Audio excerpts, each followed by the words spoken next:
বাংলাদেশের অর্থনীতি, প্রবাসী শ্রমবাজার, রপ্তানি বাণিজ্য এবং আন্তর্জাতিক যোগাযোগ ব্যবস্থার একটি গুরুত্বপূর্ণ অবলম্বন হচ্ছে দেশের আকাশপথ।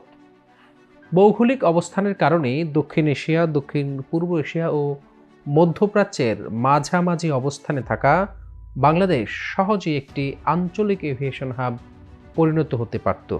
কিন্তু অবকাঠামোগত সীমাবদ্ধতা, নীতিগত দুর্বলতা, দেশীয় এয়ারলাইন্সের সংকট এবং বিদেশি ক্যারিয়ারদের আধিপত্যের কারণেই সেই সম্ভাবনা এখনও পুরোপুরি বাস্তবায়িত হয়নি। বর্তমানে দেশের আকাশপথে যাত্রী বাড়ছে, কার্গো বাড়ছে, নতুন টার্মিনাল যুক্ত হচ্ছে, কিন্তু একই সঙ্গে বাড়ছে প্রশ্ন, এই খাতের প্রকৃত নিয়ন্ত্রণ কার হাতে যাচ্ছে আর জাতীয় অর্থনীতি কতটা লাভবান হচ্ছে। এমন অবস্থায় আকাশপথ নিয়ে নতুন 3টি বড় সিদ্ধান্ত নিয়েছে সরকার। বোয়িং থেকে 14টি নতুন উড়োজাহাজ ক্রয়, 3rd টার্মিনাল চালু এবং কক্সবাজার থেকে আন্তর্জাতিক ফ্লাইট, এর মাধ্যমে আকাশপথে শক্ত অবস্থান নিতে যাচ্ছে তারেক রহমানের সরকার। বিস্তারিত তুলে ধরব আজকের এই প্রতিবেদনে। শেষ পর্যন্ত আমাদের সাথেই থাকুন। দর্শক, জাতীয় পতাকাবাহী বিমান বাংলাদেশের এয়ারলাইন্সের বহর সম্প্রসারণে যুক্তরাষ্ট্রের বিমান নির্মাতা প্রতিষ্ঠান বোয়িংয়ের সঙ্গে 14টি নতুন উড়োজাহাজ কেনার চুক্তি সই হচ্ছে। আজ বৃহস্পতিবার রাজধানীর হোটেল ইন্টারকন্টিনেন্টালে সন্ধ্যা 7:30টায় এই চুক্তি স্বাক্ষর অনুষ্ঠিত হওয়ার কথা রয়েছে। বিমান বাংলাদেশ সূত্র মতে বহর আধুনিকায়ন, আন্তর্জাতিক রুটে সক্ষমতা বৃদ্ধি এবং ক্রমবর্ধমান যাত্রী চাহিদা মেটাতে এই বৃহৎ ক্রয়ের সিদ্ধান্ত নেওয়া হয়েছে। এটি জাতীয় বিমান সংস্থাটির আধুনিক ইতিহাসের সবচেয়ে বড় বহর সম্প্রসারণ উদ্যোগ হিসেবে বিবেচিত হচ্ছে। প্রস্তাবিত চুক্তি অনুযায়ী প্রায় 3.7 বিলিয়ন মার্কিন ডলার বা 37,000 কোটি টাকার মোট 14টি নতুন উড়োজাহাজ কেনা হবে। এর মধ্যে রয়েছে 8টি বোয়িং 787-10 ড্রিমলাইনার, 2টি বোয়িং 787-9 ড্রিমলাইনার এবং 4টি বোয়িং 737-8 ম্যাক্স জেট। কর্মকর্তারা জানিয়েছেন, ড্রিমলাইনার উড়োজাহাজগুলো ইউরোপ, মধ্যপ্রাচ্য ও এশিয়ার দীর্ঘ রুটে ব্যবহার করা হবে, আর 737-8 ম্যাক্স উড়োজাহাজগুলো আঞ্চলিক ও স্বল্প দূরত্বের আন্তর্জাতিক রুটে পরিচালিত হবে। চুক্তি অনুষ্ঠানে পররাষ্ট্রমন্ত্রী খলিলুর রহমান, বেসামরিক বিমান পরিবহন ও পর্যটন মন্ত্রী আফরোজা খানম, প্রতিমন্ত্রী এম রশিদুজ্জামান মিল্লাত, বাংলাদেশে যুক্তরাষ্ট্রের রাষ্ট্রদূত র্যান্ড টি ক্রিস্টেন্স সহ ঊর্ধ্বতন সরকারি কর্মকর্তা, কূটনীতিক এবং বিমান চলাচল খাতে সংশ্লিষ্ট ব্যক্তিরা উপস্থিত থাকবেন।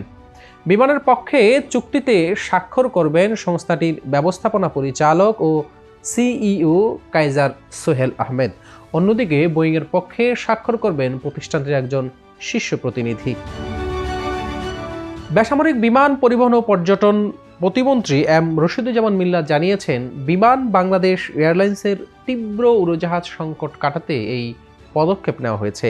বর্তমানে বিমানের বহরে 19টি উড়োজাহাজ থাকলেও আন্তর্জাতিক ও আঞ্চলিক রুটে যাত্রী চাহিদা সামাল দিতে অন্তত 30 থেকে 35টি উড়োজাহাজ প্রয়োজন। এই প্রেক্ষাপটে 2034 ও 35 অর্থ বছরের মধ্যে বিমানের বহরে মোট উড়োজাহাজের সংখ্যা 47টি উন্নতি করার দীর্ঘ পরিকল্পনা নিয়েছে সরকার। 2031 সালের অক্টোবর মাসে বোয়িংয়ের কাছ থেকে প্রথম উড়োজাহাজটি সরবরাহ করা হতে পারে। পর্যায়ক্রমে বাকি উড়োজাহাজগুলো 2035 সালের নভেম্বরের মধ্যে সরবরাহ সম্পন্ন হবে বলে আশা করছে বিমান বাংলাদেশ। দর্শক, দীর্ঘ প্রতীক্ষার পর ঢাকার শাহজালাল আন্তর্জাতিক বিমানবন্দরের 3য় টার্মিনাল চালুর মাধ্যমে দেশের এভিয়েশন খাতে বড় পরিবর্তনের আশা করা হচ্ছে। সরকার বলছে, এটি চালু হলে যাত্রী সেবা, কার্গো হ্যান্ডেলিং, ট্রানজিট সুবিধা ও আন্তর্জাতিক সংযোগে নতুন গতি আসবে। নতুন টার্মিনালের ফলে বছরে কয়েক কোটি অতিরিক্ত যাত্রী সামলানো সম্ভব হবে এবং আধুনিক বোর্ডিং ব্রিজ, দ্রুত নিরাপত্তা ব্যবস্থা ও উন্নত কার্গো সিস্টেম যুক্ত হবে। কিন্তু বিশেষজ্ঞরা বলছেন, শুধু অবকাঠামো দিয়ে হবে না দক্ষ ব্যবস্থাপনা, স্বচ্ছ গ্রাউন্ড অপারেশন এবং আন্তর্জাতিক মানের সিকিউরিটি নিশ্চিত না হলে এই টার্মিনালও কাঙ্ক্ষিত সুফল দিতে পারবে না। চলতি বছরের 16 ডিসেম্বর হজরত শাহজালাল আন্তর্জাতিক বিমানবন্দরের 3rd টার্মিনাল অথবা আগামী বছরের শুরু দিকে চালু করার চূড়ান্ত সিদ্ধান্ত নিয়েছে সরকার। এদিকে কক্সবাজারকে আন্তর্জাতিক ফ্লাইটের নতুন কেন্দ্র হিসেবে গড়ে তোলার পরিকল্পনাও গুরুত্ব পাচ্ছে। সম্প্রসারিত রানওয়ে, নতুন আন্তর্জাতিক টার্মিনাল এবং অবকাঠামো উন্নয়নের মাধ্যমে কক্সবাজার বিমানবন্দরকে বিদেশগামী ফ্লাইট পরিচালনার উপযোগী করা হয়েছে।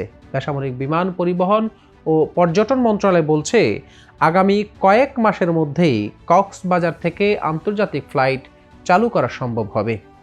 প্রাথমিকভাবে কলকাতা, দিল্লি, ব্যাংকক, কুয়ালালামপুর ও মধ্যপ্রাচ্যের কয়েকটি রুটে বিবেচনা রয়েছে। সংশ্লিষ্টদের মতে নতুন কেনা বোয়িং উড়োজাহাজের একটি অংশ এসব রুটে ব্যবহার করা হবে। বিশেষ করে পর্যটন, প্রবাসী যাত্রী এবং আঞ্চলিক সংযোগ বাড়াতে কক্সবাজারকে ঢাকার বাইরে বিকল্প আন্তর্জাতিক গেটওয়ে হিসাবে দেখা হচ্ছে। তবে প্রশ্ন কম নয়, কারণ বর্তমানে বিমানের উড়োজাহাজ সংকট থাকলেও নতুন বোয়িং উড়োজাহাজের প্রথম ডেলিভারি মিলবে 2031 সালে, অর্থাৎ তাৎক্ষণিক সংকটেই চুক্তি কাটছে না। পাশাপাশি 37,000 কোটি টাকার এই বিশাল বিনিয়োগ কতটা লাভজনক হবে সেটিও নির্ভর করবে নতুন রুট চালু, যাত্রী সেবা উন্নয়ন এবং দক্ষ ব্যবস্থাপনার উপর। বাংলাদেশের আকাশপথ এখন এক অদ্ভুত সন্ধিক্ষণে দাঁড়িয়ে। একদিকে যাত্রী বৃদ্ধি, নতুন টার্মিনাল, কার্গো সম্ভাবনা, আন্তর্জাতিক সংযোগ, সব মিলিয়ে এটি হতে পারে দেশের পরবর্তী অর্থনৈতিক প্রবৃদ্ধির চালিকা শক্তি। অন্যদিকে বিদেশি এয়ারলাইন্সের বাজার দখল, দেশীয় বিমানের দুর্বলতা, ব্যবস্থাপনা ও অস্বচ্ছতা, নীতিগত জটিলতা এই সম্ভাবনাকে প্রশ্নের মুখে ফেলেছে।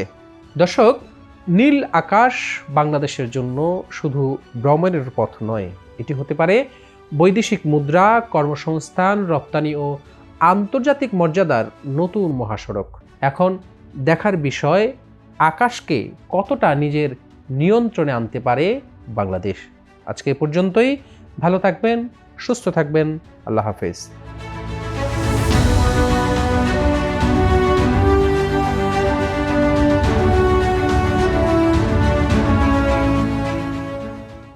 ইএফটি ফার্স্টের সাথে ট্রেড করুন যে কোনো জায়গা থেকে। ক্যাম্পাসে ক্লাসের ফাঁকে, ঢাকার জ্যামে বসে কিংবা ঘরে বসে ট্রেডিং এখন হাতের মুঠোয়। তাই ট্রেড করুন যখন খুশি, যেখানে খুশি।